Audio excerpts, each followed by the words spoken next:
I'm so excited. Yes. And this is literally meaning that I'm so excited to be here with Dr. Valerie Rein. We've tried to be arranging this podcast episode forever, but the timing couldn't be better. In the middle of a pandemic, it makes absolute sense that we have this conversation. Welcome on the show, Valerie. Thank you so much for having me, Sigrun. I am bursting with excitement about being with you and your audience today. So, originally, when we wanted to talk, you were bringing out a book. But what we were discussing before I hit the record button is kind of an exciting angle of that whole conversation. So we'll get to all of that. We're just teasing the audience a little bit. But something is kind of, there's an extra layer happening on top of what you have been discussing during the pandemic. It's kind of been amplified, your message.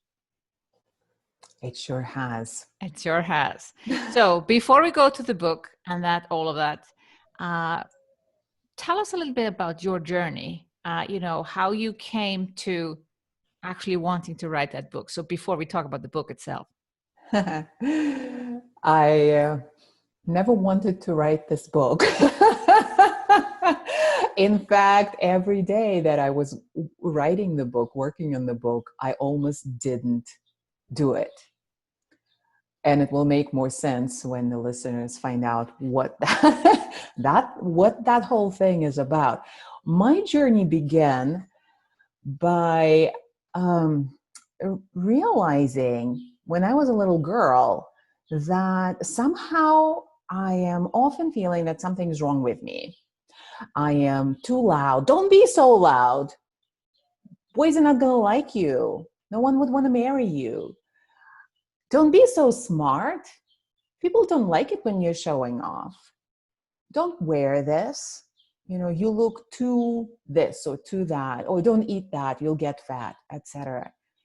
And so my journey has been guided by that question. What's wrong with me? Trying to figure that out and fix it. And that took me to the field of psychology, of course. What better way to do it? 2 graduate degrees later, which is just a snapshot of how messy my journey has been. I was really having a dream life. Or what I thought was like everything that I wanted. I had a thriving private practice in New York. I had a family and home I adored. I loved what I did until one day I was on the phone with a client when I noticed that I was only smiling with the right side of my face, while the left side was just hanging there. And so was my left arm. And I ended up in the ER with symptoms of a stroke, which thankfully turned out to be my official diagnosis, quote unquote, just stress, which mystified me to no end because I actually did not feel stressed. I thought I was living a good life, but that experience pulled back the blanket of workaholism that I was using to conceal the deeper truth, that question of what's wrong with me, it hasn't gone away with accomplishment. It was still there. I was just numbing it with work now. And it was very uncomfortable because I truly had done everything I knew how to do to be happy and fulfilled, checked off all the boxes, and I still wasn't feeling happy and fulfilled. And I was trying to figure out then, okay, now what? And I looked at my clients because they were shifting from this numbness and stepping into the fullness of their lives, and I was still stuck. So what was I doing for them that I wasn't doing for myself? And it turned out that with all of my clients, I used trauma resolution tools, mind-body tools for healing trauma, even though they didn't have any big traumatic experiences. Their childhoods were good. Nothing huge and traumatic, life-threatening ever happened. And yet, these tools worked for all of them. And the reason I used the tools was because I was seeing that telltale symptom of trauma in them all, which is disconnection from parts of themselves, from parts of their body, from parts of their authentic self-expression, from their dreams and desires. And then healing trauma was healing that disconnection. And of course, my own body signaled, pretty loudly, the disconnection from the whole left side. And then I started wondering, could there be some kind of trauma that we're just overlooking and we're not talking about, and we're affected by it across the board? And the discoveries in the field of epigenetics started popping up, showing that traumatic experiences are genetically transmitted. Mm-hmm. And that was the game-changing moment when the dots connected. And I recognized that women have been oppressed for thousands of years. We couldn't use our voices. We couldn't make our own money. We couldn't love who we loved. We couldn't choose whether to have children or not to have children. We had no freedoms at all. And how traumatic that has been. And this trauma has been transmitted genetically. And so that's how I discovered what I termed Patriarchy Stress Disorder, or PSD. And that's what my book is all about, how to see it and how to heal it. So how did you make that discovery? Were all your clients female, or how did you connect the dots? Yeah, most of my clients were female. And this actually highlights a point that I want to make, that traumas affect everyone. If you're a human, you have trauma, male, female, wherever you are on the gender spectrum. What I mean by trauma is any experience that made you feel unsafe, physically or emotionally, Mm-hmm. and led to creating trauma adaptations to keep you safe. Certain ways of thinking, certain ways that show up in the body, and choices and behaviors. And for women, what's unsafe for women, what has been historically unsafe for women, is visibility, being in our power. So that's what PSD is about. For men, different traumas show up as well. And by the way, patriarchy is traumatizing to men as well, because it does not allow a man to be fully in touch with all his emotions, express his nurturing and feminine sides. So it's a big offender. Mm-hmm. And so I saw it in women because, well, I'm a woman, that experience is very, very deep for me as well. I saw it in myself. But the more I'm having these conversations and working with women, the more there is this growing demand and interest from men as well to get on the healing journey, which delights me. Ultimately, we all have stuff to heal, and we need to be doing it together. So how was the trauma showing up? Like when you said, I was using trauma therapy or methods and tools all the time, but they were Yeah. all different, the patients. Yeah, that's a great question, how it was showing up. That disconnection is really the telltale symptom. Sometimes a woman would come to me and say, I don't know who I am anymore. Like, I feel like I lost myself. I'm successful in my career, but I don't remember like feeling truly joyful. Like, it's like I'm a dead woman walking, like I'm in this hamster wheel, just moving through the day, not having access to sexual arousal or orgasms. That's another way that women usually like notice. Leaning into some coping things like medication or alcohol or food or shopping is one of the ways in which we cope with the pain of that disconnection. But disconnection also shows up as feeling disconnected from our partners, or not having love in our lives, or for women who have kids, also not feeling quite connected with them. And in their careers and businesses, I often hear, okay, I just don't have clarity. Like, I know I am here to do something more, but I just can't. It just keeps on evading me, eluding me, just can't. And the reason is, again, it's never been safe for a woman to be in her full power. Clarity is power. So we have these subconscious defense mechanisms, not conscious. They're in our subconscious, and they create this effect. So most of the things And I really want our listeners to hear this and entertain that as a possibility. What if most of the things you've been struggling with, thinking that something is wrong with you, Mhm. actually have nothing to do with you? What if we've inherited this? What if it's collective and it's ancestral? And this is not to say, oh, well, now you don't have to do anything about it. We actually have the tools to heal it. So the cause is clear. It happened over generation. We can't go back and fix it, right? We can't change it. But you say the healing is there. We already have the methods. It's just Yes. about you understanding that everyone has trauma, or most of us. Yeah, it's really the field. Well, what we know keeps evolving. We didn't have epigenetics just a few years ago. We didn't know that trauma was genetically transmitted, and how we understand trauma is evolving too.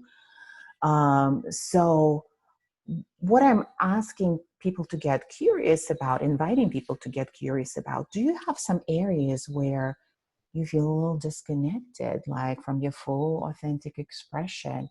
If so, trauma creates that disconnection, and healing creates. So, remembering that trauma is any experience that made us feel unsafe, healing takes us through creating safety, embodied safety, rewiring the nervous system in a way that allows us to follow our desires, whether it's being in the spotlight, being visible, being in our leadership, making lots of money, or having amazing sex, not or, and for those who desire it. Have it all. Having it all, truly. And so the healing tools, some of them have been around for a long time. They come from wisdom traditions such as yoga, working with the breath, working with regulating the nervous system. But now we actually have the validation of science to show how they work. Neuroscience is studying that and showing us how the brain changes when we use these tools. Behavioral sciences show, and neuroscience now has discovered, and that is mind-blowing, that our actions are decided in our subconscious, which is truly mind-blowing. Like, we used to think, okay, just like change the way you think and you're good. But it works for some, it doesn't work for others, but to some degree, a greater or lesser degree. But our subconscious is the power player. And if it has trauma lodged in it that we're not even aware of, well, it's going to keep us safe, or it's going to keep our nervous system in the overdrive. So the way trauma programming works, it puts our system in fight, flight, or freeze. So those who are doing big things in the world often find themselves in fight or flight, like their nervous system is activated. It's hard to stop. It's hard to sleep. It's hard to connect with pleasure and actually receive the fruits of our hard work. And for some, it's freeze. It's hard to move forward, although she knows what to do. You probably see it, right, in your work. Like, you know what to do. And you're still not doing it. You're still not doing it. But it's not like not taking away the responsibility for healing. I want to say it is not women's fault. It is not our failing. But we do need to recognize, okay, there is something that's stopping me, holding me back. Let me get curious about it. Maybe there is something I haven't looked at. Maybe there is a way to heal it. And there is. Spoiler alert. And there is. Could this explain, like, self-sabotage, perfectionism, procrastination?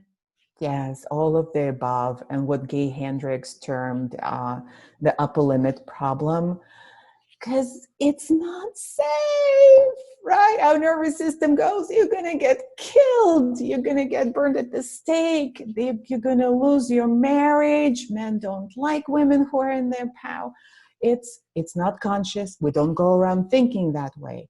But our subconscious is the decision maker in the house.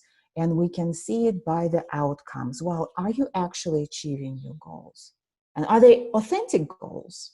Is that what you truly desire? Or are you checking off the boxes of what you think you should be wanting? Like I was before my big break. So you discovered this and you wrote a book about it. In the book, do you give people examples also of like how they can start on that healing journey themselves? Yes. So the book outlines a 5-stage system that I have distilled from over 20 years of this work and research and being on my own journey and working with clients and refining the tools. And um, we are actually in phase 1 right now, which is Okay. making the invisible visible. Okay, please explain. I love that saying. When we can see the invisible, we can do the impossible. Mm-hmm. And I call the first stage of this journey waking up in prison.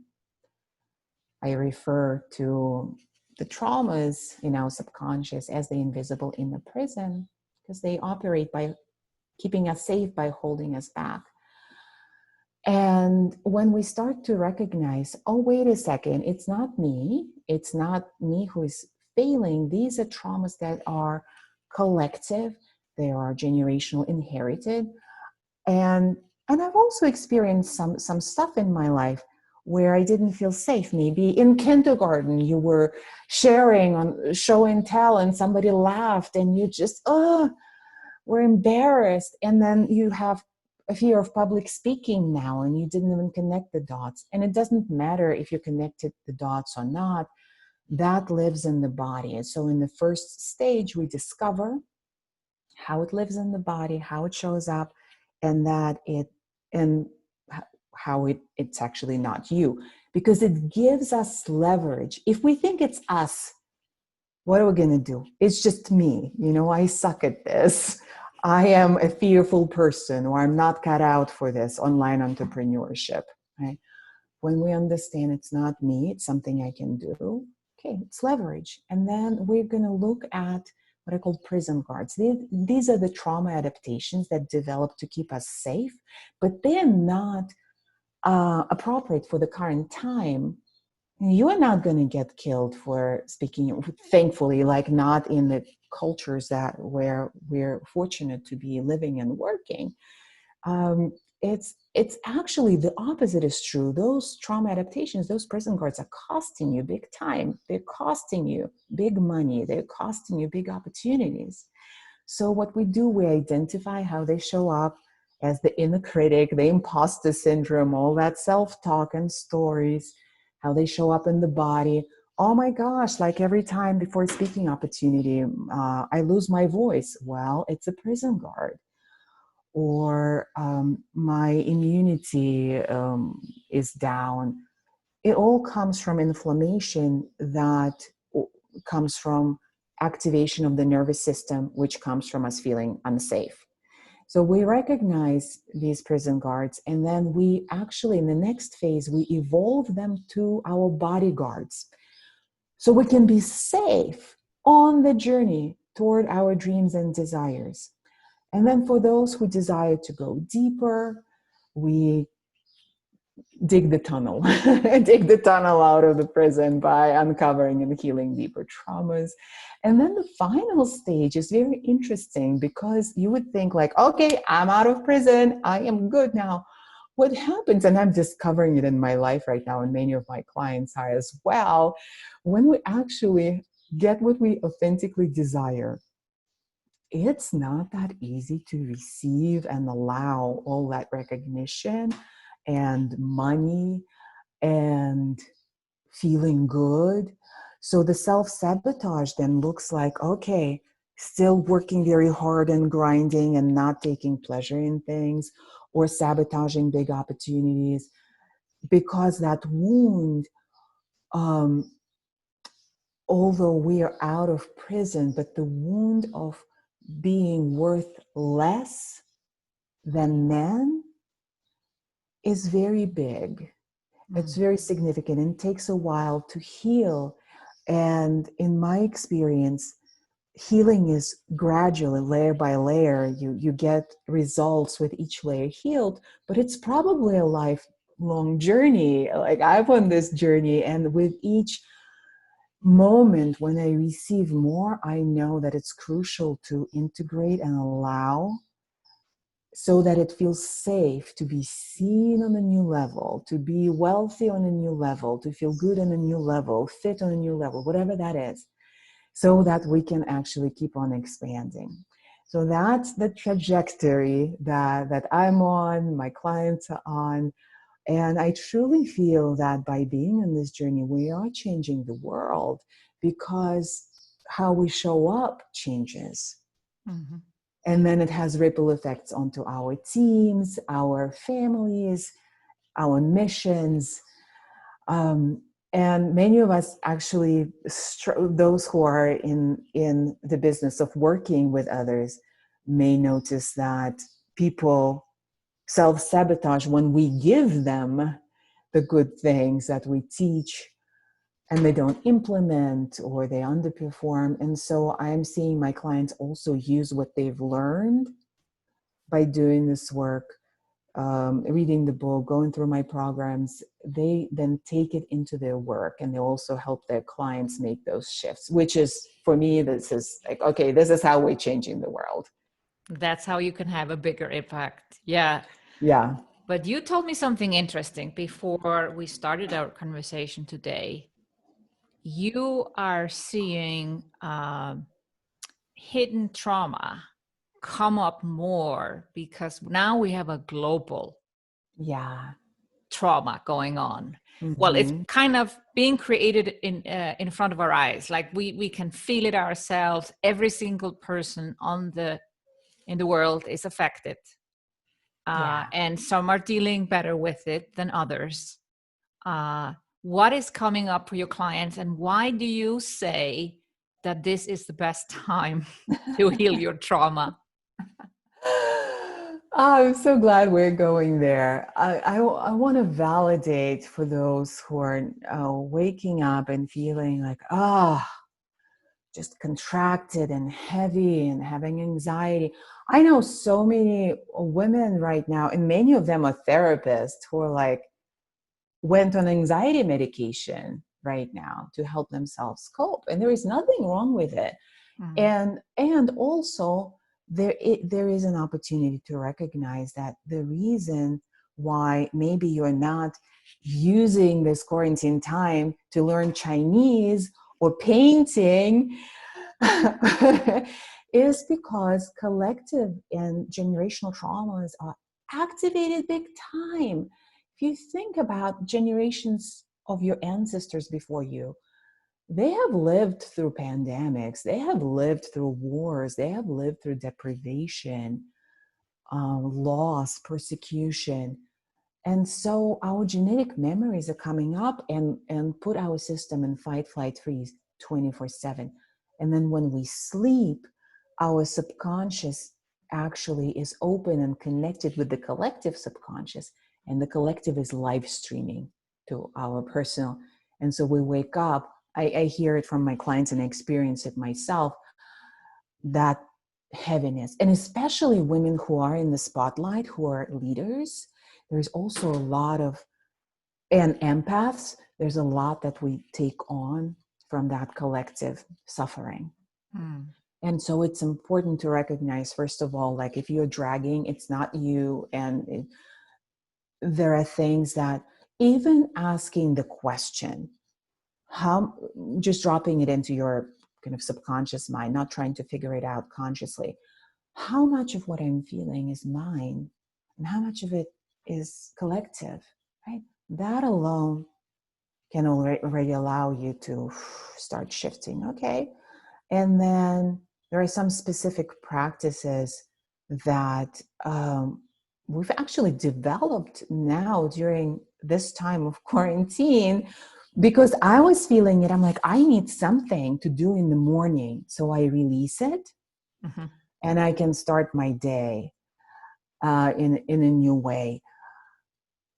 And it's been really life-changing. And I sometimes feel like a little well, not bad. Like, I don't want to feel bad about feeling good, but it feels like, oh my gosh, I'm definitely in the minority about feeling good and thriving right now, because there's so much suffering, there's so much anxiety, there's so much fear for good reasons. But I'm also passionate about sharing this. It's possible to thrive now because that's our liberation. Like right now, the most recent live round of my program started literally the first week of quarantine for most countries, and some have been in quarantine already. I have a participant in the epicenter of coronavirus at the time in Italy. And even being under this immense stress, like this woman in particular, who is quarantined with her 2 kids and a husband, that's a lot in of itself, and she's an entrepreneur. Um, she is saying that she is now waking up feeling light. There is more joy in her life, more connection with her husband. She's not like going crazy with her kids. And one of my clients just shared that she quadrupled her business, not out of the blue. Obviously, she had a business going Yeah. into this. But what this opportunity allowed her to do is to see those things that had been buried in the subconscious right here, right in front of her, to see how she was holding back, how she was playing it down, how she was playing small, and how she wasn't deeply connecting with her prospective customers, with her followers, because like she didn't feel worthy, etc., like many reasons. But the outcome was that she was not making sales, and she was not also charging at the level that her work actually commands. So that shifted for her very quickly. And that's, and I'm experiencing in my life right now too. Like I'm at a whole new level of well-being, which again sounds kind of obnoxious to say, but it is because I use these tools every day. And I feel that my community of women who are doing this work together, that's nourishing for me as well, because it's collective trauma. And healing also happens, it's energized by the collective, because one woman shares about something like, I hate my husband right now, I want to kill him. And something that you're not just going to share randomly with random people. It takes a level of vulnerability. And then other women go, oh my gosh, I'm so triggered right now too. And then we start unpacking. Okay, it's not your husband per se. It's something in you. It's like all traumas, and you're feeling like you cannot breathe right now because he's taking up all the space. And you don't have the space because you're cooking and you're with the kids and you have a business. Okay, what needs to shift? What's the opportunity? And that's liberating. And it starts with acknowledging that we are in the same boat. We have different circumstances, but at the core, the whole world has been patriarchal for over 10,000 years. And when we start to acknowledge that these things that hold us back from moving forward are not personal. They're not personal. When I hear my clients share, it's like they're sharing my story, and that's how they feel about each other's. And I grew up in the Soviet Union behind the Iron Curtain. The reason I'm saying this is because we didn't have any access to anything from the West. No information, nothing.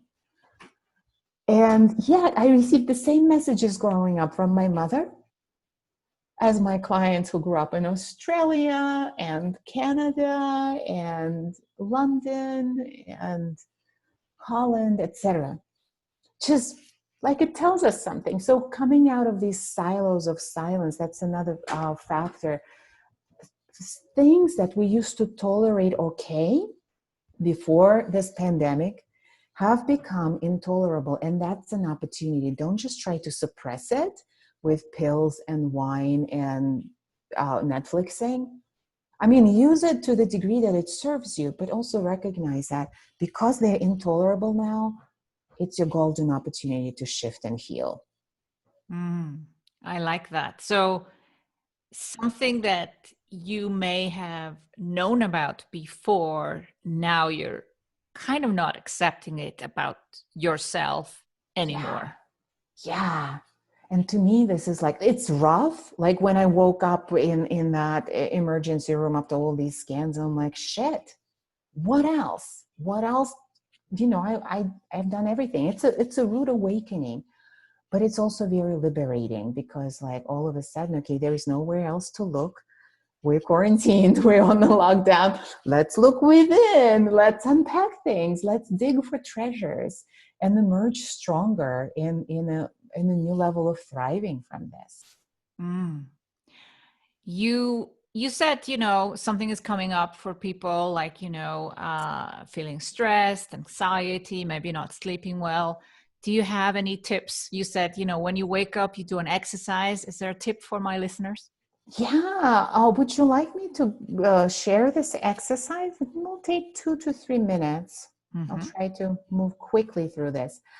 So when you wake up, first, just get in touch with your body and just feel what's there, acknowledge that there is something there, and drop that question in. How much of it is mine? And as that question is percolating in your subconscious, we're going to help the body release that tension physically. So taking a deep breath and then squeeze everything, like the muscles around your breath, the face, the fists. I'm squeezing my toes, squeezing all my muscles. And then with an exhale, just let it drop and do it a few times. And then shake it out. This is something that animals do to relieve stress. That's why zebras don't get ulcers. It's the title of another trauma book, which I didn't write. It's a good book. So shaking your hips, tapping your feet. And if there is emotion that's present, that's coming up now, it may be sadness, add some expression. Just letting it to come to your voice, letting it come to your face. It doesn't have to be long. The lifespan of an emotion is 90 seconds if you allow it to express fully. It may be anger, it may be fear, and then you shake it out, and then we tap. This is an EMDR technique that is used, well researched, used to working with trauma. And what I'm doing now, I'm tapping my shoulder, I'm tapping my leg on the same side, doing it for a few breaths until you feel your system begins to settle down. And then we're going to soothe. So just caressing your skin. And this brings the nervous system to a deep level of safety and relaxation. And from here, you will notice the shift already. Actually, when we're doing this, we're also producing oxytocin. It's my favorite drug. Promotes bonding, and it makes us feel good and juicy. It's really it helps you connect with your community, even if it's virtual, right, with your loved ones. So I like to So do like this for a touching your while. hands, touching your Your face, like face. skin to skin. I'm just like showing what's showing in the frame, but like, Yeah, skin to yeah, your skin. whole body would be like really lovely. And then from there, you can use a grounding tool. I have one on my website I'm going to upload this one too, because it's so in high demand. I call it a repower tool that just communicates a feeling of safety to your system, not through words. It's not going to understand the words, but through experience. And that's how I start my day. I have my other layers of then opening up to pleasure and receiving and aligning with opportunities that are aligned with that pleasure. But that's kind of level 2 and 3. Yeah. But the key is really here, the message is that we are all feeling some sort of a Yes. trauma right now, and it's okay. Like there's nothing wrong with you. Yes. And there are some things you can do about it right now. But I guess what happens after all of this? Don't you think there will be more people feeling the urge to get some extra help to Mm. release this trauma? I think a lot of people will not kind of work on it right now, they will think like, oh, well, I'll just see, and hopefully this go away magically. Yeah, But because maybe it most people won't. are in freeze right now. That's Yeah. why they can't act on anything. Yeah, they're in freeze mode. Yeah, that's They're in true. freeze, and that's the irony of it, right? To do this work, you need to at least allow for the possibility. So it is for those who are. That's why entrepreneurs actually take advantage of this work, because entrepreneurs, their makeup is such that they leap. Like we leap, we take leaps of faith all the time, right? So yeah, it takes that with this work. But I cut into your question. Apologies, got excited. No. So basically, most people are in freeze mode, except those that are taking action. And we see that with entrepreneurs. And I also see it with my community. There are people that freeze and cannot move forward at this time. Yeah. But I wonder if this creates a collective trauma that needs to be healed afterwards as Yeah. well. Yeah, I think so too, Sigrun. And you're a true visionary. You see the chess moves, like several moves ahead. You see where the ball is going, not where it has been, right? That makes you an amazing leader. And yeah, indeed, I agree with your prediction. We're just unveiling things, but there is also a lot of just people are just trying to figure out where to get toilet paper, right? So there's also a lot of distraction. And once the distractions subside, we're going to see, oh my gosh, like what just happened? And I'm not feeling like myself. And where is my joy? The crisis is over, but where is my joy? And where is my income? And where is like my courage and my intimacy? And that has been hijacked by trauma activation, and you can reclaim it. Mm. And isn't it that if people start to kind of, if you anticipate this, you can do something about it now versus waiting for it to manifest in your body or mind? Yeah, that would be a wise thing to do. It's like taking Yeah. advantage of stock market, right? When I think, But it's hard kind of to say someone, oh, you should do something now, right? Because we're all yeah, different. yeah. I feel that it's the the risk to ROI ratio is like really, really good because the risk is low. Like, what are you risking, right? Really, if this resonates with you, start by reading the book. I have the first chapter for download on my website, drvalerie.com/book. It's that first chapter is free. Dip your toes in. See if you want to take the next step and read the book. See if you want to watch some YouTube videos that I release, download some tools from my website. Or if you know, like, okay, this time is now, I'm actually one of those people who take leaps and can stomach taking advantage of like stock market dips. I'm going to invest now in the next level of my expansion. And then I have a program, the Thriving Solution, that is actually thriving right now, interestingly, and I'll be happy to share more with you. You can also learn the details on my website and see if that's a good fit. Valerie, it's been a pleasure to talk to you. I'm glad we finally did this episode. Woo-hoo! Woohoo, we did it. Timing is perfect, Sigrun. We will link everything up to the show notes, how people can find your website, your book, and how people can work with you. Dr. Valerie, thank you so much for being on the show. My pleasure.